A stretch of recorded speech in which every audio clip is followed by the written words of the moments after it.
नमस्ते everyone, welcome to healing life. उम्मीद करती हूँ कि आप सब अच्छे हैं, अपनी लाइफ में आगे बढ़ रहे हैं, प्रोग्रेस कर रहे हैं, ग्रो कर रहे हैं। हम कर रहे हैं ऑल ज़ोडिएक साइंस के लिए रीडिंग और हमारा टॉपिक है नो कांटेक्ट या नो कम्युनिकेशन। अगर आप अपने एक्स को लेकर के या किसी पर्सन को लेकर के ये जानना चाह रहे हैं या आप और आपके पर्सन, आपके लव इंटरेस्ट इस वक्त नो कम्युनिकेशन के अंदर हैं और अगर आप जानना चाह रहे हैं कि उनकी करंट फीलिंग्स क्या हैं, तो आप इस रीडिंग को फॉलो कर सकते हैं। टाइमलेस रीडिंग है।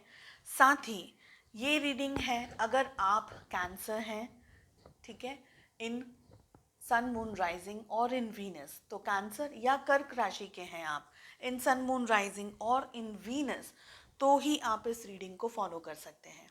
आपके पर्सन कोई और राशि के होंगे, डजेंट मैटर, लेकिन अगर आप कैंसर हैं या कर्क राशि के हैं तो इस रीडिंग को फॉलो कर सकते हैं।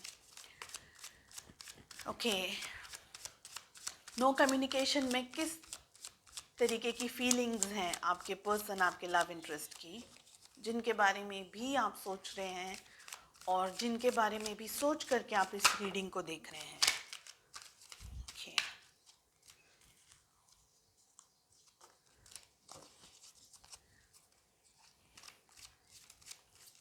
अगर आप जानना चाह रहे हैं कि मई 2022 कैसा रहने वाला है आपके लिए, डेफिनेटली आप प्लेलिस्ट में जा कर के चेक कर सकते हैं। मंथली रीडिंग्स मैंने मई की सारे ज़ोडिएक साइंस के लिए अपलोड की हैं, साथ ही वीकली रीडिंग्स भी अपलोड की हैं एंड मैंने बहुत स्पेशल मैसेज अपलोड किया है।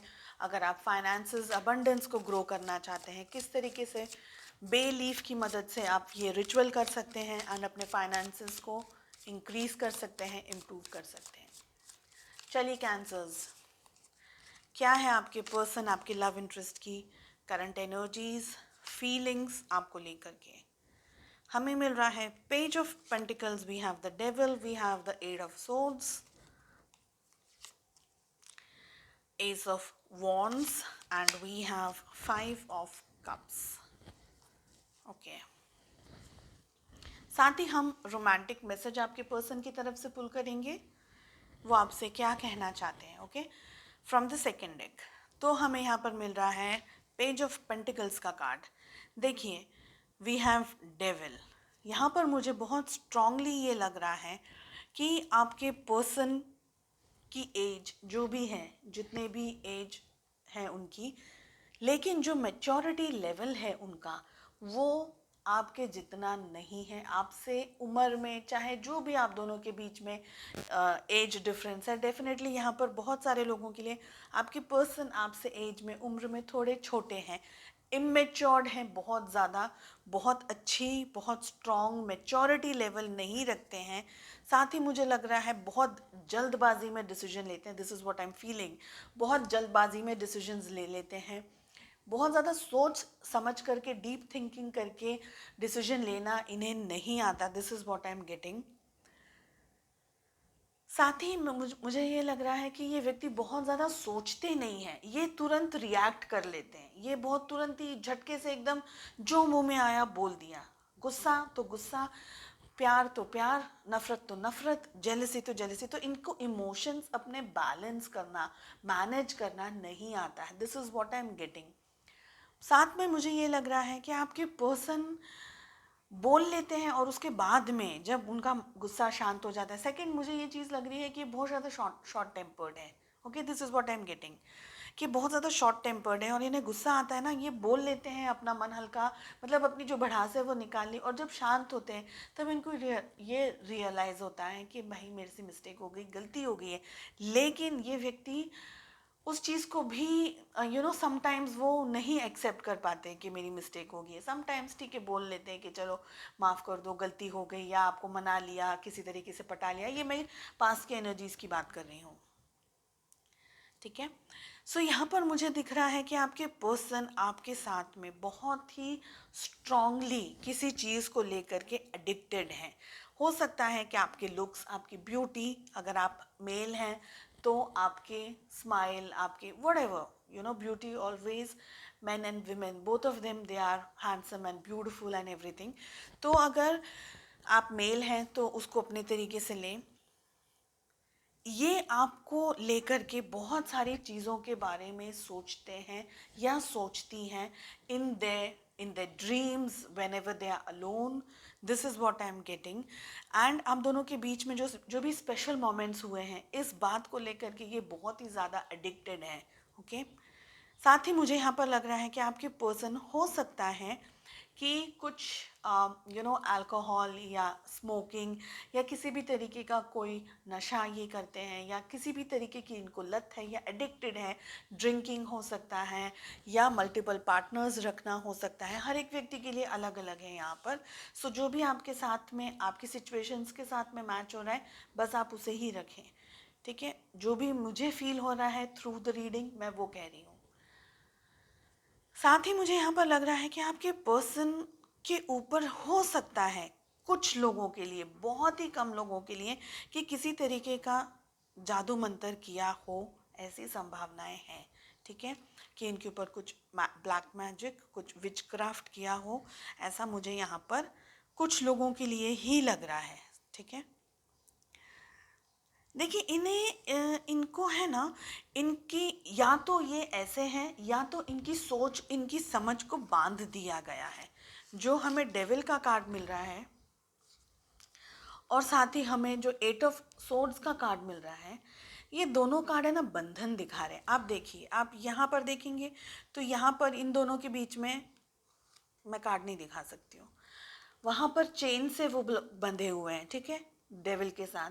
और इस कार्ड में यहाँ पर ये लोग आपके पर्सन यानी यहाँ डोरी से बंधे हैं, यहाँ पर आंखों में पट्टी है और ये सोर्ड्स के अंदर घिरे हुए हैं. ठीक है. आप दोनों के बीच में डिस्टेंस है, यानी ये व्यक्ति कहीं ना कहीं किसी बंधन के अंदर है. और ये इनके ऊपर किसी ने ऐसे नज़र रखी हुई है. आप देख सकते हैं यहाँ पर कि ऐसे ये डेविल बैठा हुआ है एंड उनको होल्ड करा हुआ है एंड एवरीथिंग. और यहाँ पर इनका whatever मतलब वो चेन है. इन अ वे में अगर कहूँगी, मैं वो कार्ड एग्जैक्टली नहीं शो कर सकती हूँ, आई डोंट फील कंफर्टेबल. ठीक है. तो बंधन है यहाँ पर, इसलिए मैं थोड़ा झिझक भी रही थी. एनीवेज, यहाँ पर मुझे लग रहा है कि आपके पर्सन को किसी तरीके का इन्फ्लुएंस या तो किया हुआ है या बांधा हुआ है उनको. साथ ही मुझे लग रहा है इस बंधन की वजह से इनके मन में आपको लेकर के जो जो रिलेशनशिप को लेकर के, कमिटमेंट को लेकर के, प्यार मोहब्बत को लेकर के जो होना चाहिए था, वो नहीं बैठ पाया, वो बन ही नहीं पाया आप दोनों के बीच में. ठीक है. डेफिनेटली ये व्यक्ति आपके साथ में कहीं ना कहीं बहुत स्ट्रांगली कनेक्टेड है. अब ये फिजिकल अट्रैक्शन हो सकता है या कोई और चीज़ हो सकती है. ये व्यक्ति को ऐसा लगता है कि ये अभी भी आपसे छूटे नहीं है. भले ये व्यक्ति आपको अप्रोच नहीं कर रहे हैं या आपके साथ में बात नहीं कर रहे हैं या व्हाटएवर जो भी सिचुएशन है, लेकिन ये व्यक्ति शुरुआत करना चाहते हैं रिलेशनशिप में. ठीक है. इनकी ज़िंदगी में है ना, ये इन्होंने आपको खो दिया है और इस बात का इनको बहुत दर्द है, दुख है इस बात का इनको.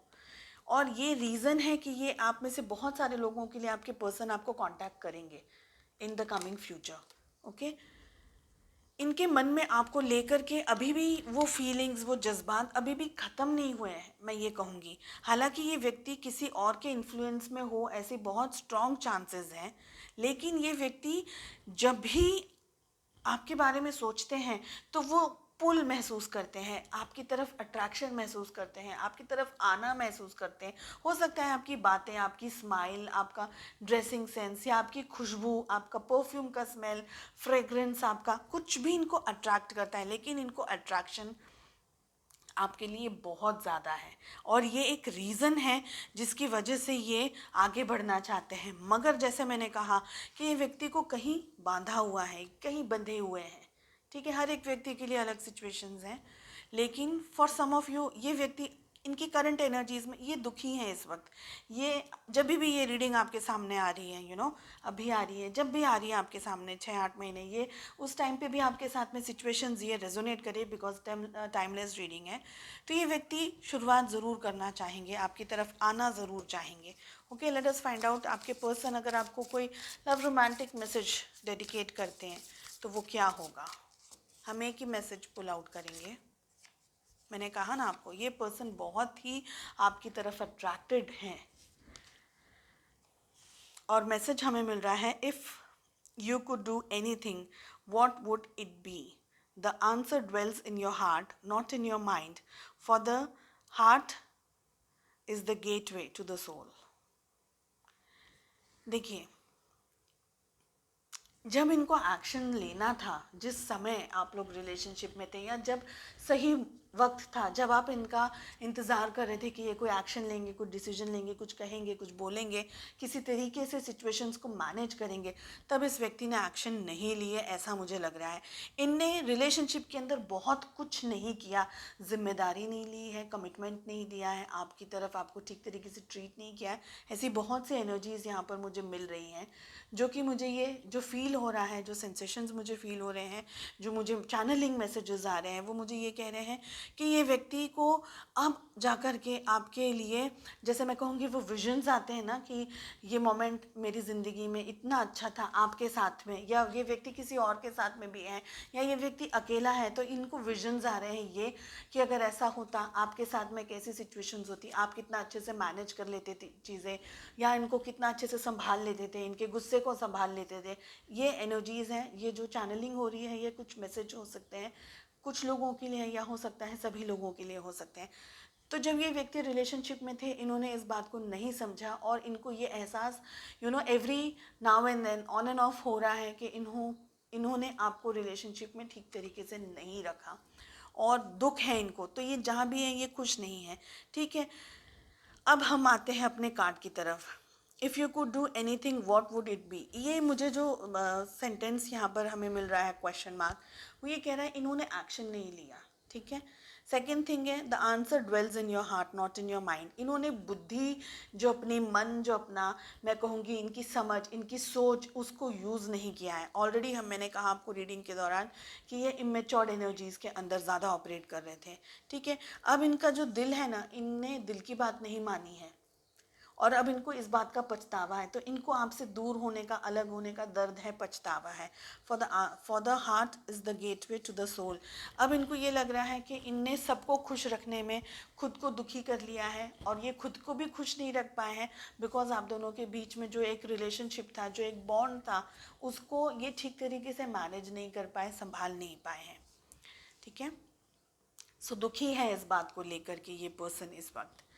सो उम्मीद करती हूँ आपको रीडिंग पसंद आई। कैसी लगी रीडिंग ज़रूर कमेंट करके मुझे बताइएगा। चैनल को अगर सब्सक्राइब नहीं किया है, प्लीज़ सब्सक्राइब करें, बेल आइकन को हिट करें, ताकि जब भी वीडियोस अपलोड करूँ आपको बिना किसी परेशानी के मिल जाए। चलिए मिलते हैं नेक्स्ट रीडिंग में। Take care, bye bye.